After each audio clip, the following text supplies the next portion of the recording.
Hello everyone, मैं मिथुन सिंह स्वागत करता हूं आप सभी का। आशा करता हूं आप सभी बहुत अच्छे होंगे। देखिए, सी-टेट की जो ऑफिशियल सिलेबस है वो आपके सामने मैं रखूंगा।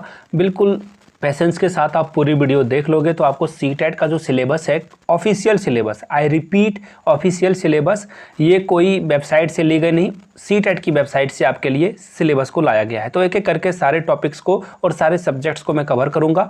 पहले पेपर 1, उसके बाद पेपर 2 की वीडियो की जो वीडियो बनेगी, अगर आप लेट से भी देखोगे तो डिस्क्रिप्शन में आपको लिंक में दे दूंगा। तो चलिए बढ़ते हैं आगे।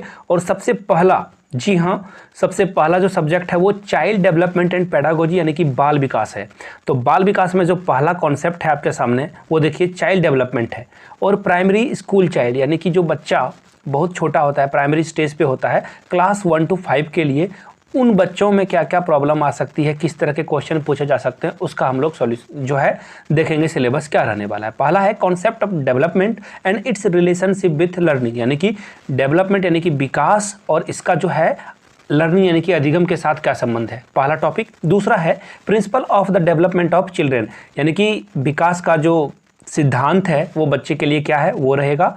उसके बाद देखिए हेरिडिटी एंड इन्वायरमेंट, यानी कि जो आपका पर्यावरण और वंश है, यानी कि हेरिडिटी यानी कि जो आपके पूर्वजों से जो गुण आज देखने को मिलता है उसका कितना प्रभाव होता है बच्चे के ऊपर, ये रहेगा। अगला है socialisation process, social world and children, यानी कि जहाँ पे टीचर, पेरेंट और पीयर, यानी कि शिक्षक, माता पिता और वो अपने जो दोस्त साथियों के साथ खेलेगा, उससे सोशलाइजेशन के कौन से गुण उनके अंदर डेवलप होगा। अगला जो है प्याजे, कोहलबर्ग एंड वाइगोस्की का कॉन्सेप्ट और इनके क्रिटिकल जो पर्सपेक्टिव हैं बच्चे के प्रति, वो आपको यहाँ पे देखने को मिलेगा। अगला है critical perspective of construct of intelligence, यानी कि बुद्धि के सिद्धांत को आपको यहाँ पे पढ़ना होगा। अगला है मल्टी डायमेंशनल इंटेलिजेंस, इसको पढ़ना होगा। लैंग्वेज एंड थॉट पढ़ना होगा। इसी तरह से आप असेसमेंट, एवोल्यूशन, ये सब भी आपको यहाँ पे देखने को मिलेगा। आगे देखिए इंक्लूसिव एजुकेशन आपको पढ़ना है बिल्कुल डिटेल्स में। लर्निंग एंड पेडागोजी को डिटेल्स में पढ़ लेना है। आगे बढ़ेंगे और बात करेंगे लैंग्वेज 1 की। तो देखिए लैंग्वेज यानी कि देखिए सबसे पहला बात मैं आपको क्लियर करके बता दूं, सीडीपी में आपसे 30 प्रश्न पूछे जाएंगे बाल विकास में। उसके बाद लैंग्वेज 1 में आप हिंदी, इंग्लिश, संस्कृत को रख सकते हो, इसके लिए 30 मार्क्स आपको मिलेंगे। और लैंग्वेज 2 में याद रखिएगा, लैंग्वेज 1 में जो आपने सब्जेक्ट लिया है वो आप नहीं ले सकते हो। अगर आपने हिंदी या संस्कृत ले लिया है तो आपको इंग्लिश या हिंदी में से कोई एक चुनना होगा। तो यहाँ पे भी 30 मार्क्स मिलेंगे आपको।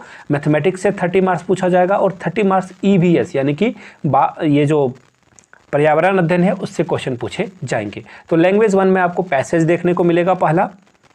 उसके बाद पेडागोजी के जो लैंग्वेज डेवलपमेंट है वो आपको यहाँ पे देखने को मिलेगा। 15 क्वेश्चन वहाँ से पूछे जाएंगे, 15 क्वेश्चन यहाँ से पूछे जाएंगे। लैंग्वेज 2 में फिर कॉम्प्रीहेंशन 15 नंबर से और 15 नंबर पेडागोजी से आपको पूछा जाएगा। आगे बढ़ेंगे और बात करेंगे मैथमेटिक्स की। तो देखिए मैथमेटिक्स थोड़ा सा डिफ़िकल्ट होता है, बट आप ये सारे टॉपिक्स को एक बार ध्यान से देख लोगे और मैं आपको बताता हूँ सबसे बेहतरीन तरीका है मैथमेटिक्स को पढ़ने का, आप एनसीईआरटी के बुक्स पे डिपेंड ना रहें। अब आपको मेरी बात बुरी लग सकती है, लोग बोलते हैं एनसीईआरटी पढ़ो काम बन जाएगा, लेकिन मैं कहूँगा एनसीईआरटी नहीं, आप डीएवी या फिर कोई भी प्राइवेट स्कूल, इंग्लिश मीडियम या कॉन्वेंट स्कूल का मैथमेटिक्स 1 to 7 आप अगर बना लेते हो तो आपको पेपर 1 में कोई दिक्कत नहीं आएगी, ये मैं आपको एश्योर करता हूँ। प्राइवेट स्कूल के जो बुक्स होते हैं वो बेहतरीन हैं, एनसीईआरटी से बेटर है, वो आप पढ़ सकते हो। तो चलिए एक एक करके मैं आपको टॉपिक समझा देता हूँ। पहला है ज्योमेट्री से आपको पढ़ना होगा। अगला है शेप एंड उसकी जो अंडरस्टैंडिंग है वो देखनी होगी आपको। सॉलिड अराउंड अस, यानी कि जो सॉलिड आपके आसपास में है उसे देखना होगा। फिर है नंबर्स, और नंबर्स के बाद है एडिशन एंड सब्ट्रैक्शन, यानी कि जोड़ और घटाव, मल्टीप्लिकेशन, डिवीज़न। और देखिए आप यहाँ सोच रहे होगे कि जोड़ घटाव पूछा जाएगा बच्चे वाला, तो बिल्कुल नहीं, आपको वर्ड प्रॉब्लम दिया जाएगा। और वर्ड प्रॉब्लम जो होगा आपको बिल्कुल जो है ट्रिकी होगा, यानी कि आपको परेशान करने के लिए जो है क्वेश्चन को इधर उधर से पूछा जाएगा। मेजरमेंट आपको पढ़ना है, वेट पढ़ना है, वजन, टाइम पढ़ना है, वॉल्यूम पढ़ना है यानी कि वॉल्यूम, आयतन, और फिर डेटा हैंडलिंग, पैटर्न्स और मनी, ये पढ़ना होगा। उसके बाद आपको इसी से रिलेटेड पेडागोजी क्वेश्चन पूछे जाएंगे, यानी कि मैथमेटिक्स में जो है लैंग्वेज का क्या रोल है, कम्युनिटी मैथमेटिक्स क्या होता है, प्रॉब्लम ऑफ टीचिंग, यानी कि मैथमेटिक्स पढ़ाने में क्या क्या दिक्कतें टीचर को आ सकती है, तो ये सब क्वेश्चन आपको पूछा जाएगा। आगे बढ़ेंगे और बात करेंगे ईवीएस की। तो देखिए ये बेहतरीन सिलेबस है, आपको इसको एनसीईआरटी से पढ़ना होगा। जी हाँ, किसी और बुक को पढ़ने की ज़रूरत नहीं है। क्लास 3 से लेकर के अगर आप 7-8 तक के NCERT बुक्स को EVS को पढ़ लेते हो डिटेल्स में तो सारे काम आपके बन जाएंगे। पहला जो कंटेंट है वो रहा फैमिली एंड फ्रेंड, और अगला जो है रिलेशनशिप, वर्क एंड प्ले। उसके बाद एनिमल एंड प्लांट्स आपको पढ़ना होगा। आगे बढ़ेंगे, अगला पॉइंट है फूड, यानी कि जो भी भोजन से संबंधित क्वेश्चन है वो आपको यहाँ पे पूछे जाएंगे। विटामिन्स, मिनरल्स वगैरह क्या है और इससे कौन कौन सी जो है बीमारी, डेफिशिएंसी हो सकती है वो आपको देखना होगा। आगे बढ़ेंगे, शेल्टर यानी कि आश्रय, रहने वाले घर, जानवरों के, मनुष्यों के, तरह तरह के घर, इससे क्वेश्चन आपको देखने को मिलेगा। वाटर यानी कि रिसोर्सेज पूछा जा सकता है, किसी जलप्रपात का नाम भी आपसे पूछा जा सकता है कि यह किस स्टेट में सिचुएटेड है, यानी कि कहाँ पे यह मौजूद है।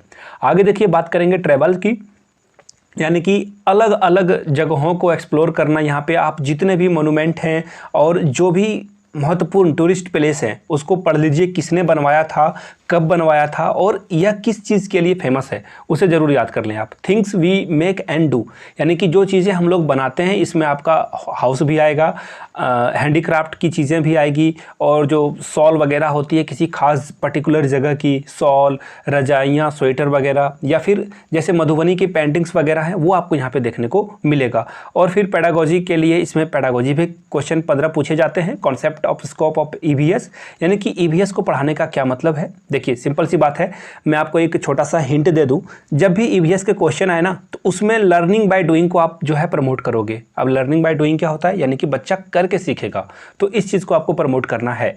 CCE यानी आपको जो ऑनलाइन जो है CBSE के वेबसाइट पे CCE के रूल्स मिल जाएंगे, वो ज़रूर देख लें। हिंदी इंग्लिश में आपको दोनों लैंग्वेजेस में अवेलेबल है, ज़रूर पढ़िए CCE, इससे आपका काम बनेगा। तो ये है 6 to 8 के लिए जो है आपको वीडियो ज़रूर जल्द ही देखने को मिलेगी। तो नीचे कमेंट बॉक्स में आप जो है मुझे बताओगे, एक क्वेश्चन मैं आपसे पूछना चाहता हूँ। आप सीटेट की तैयारी कर रहे हो और यहाँ तक वीडियो को आपने देखा है तो कमेंट करके आपको बताना है कि जो सोशल की थ्योरी है ZPD, ये किसने दिया था। तो कमेंट करके बताइए, तो मुझे पता चल जाएगा कि वीडियो आपने यहाँ तक ध्यान से देख ली है। तो चलिए फिलहाल के लिए इतना ही। 6 to 8 का सिलेबस आपको डिस्क्रिप्शन बॉक्स में लिंक में मिल जाएगा, या फिर सर्च कर सकते हैं syllabus CTET new syllabus by Mithun Singh, तो आपको हमारे चैनल पे वो वीडियो मिल जाएगी। Thank you so much for watching this video. Have a great day.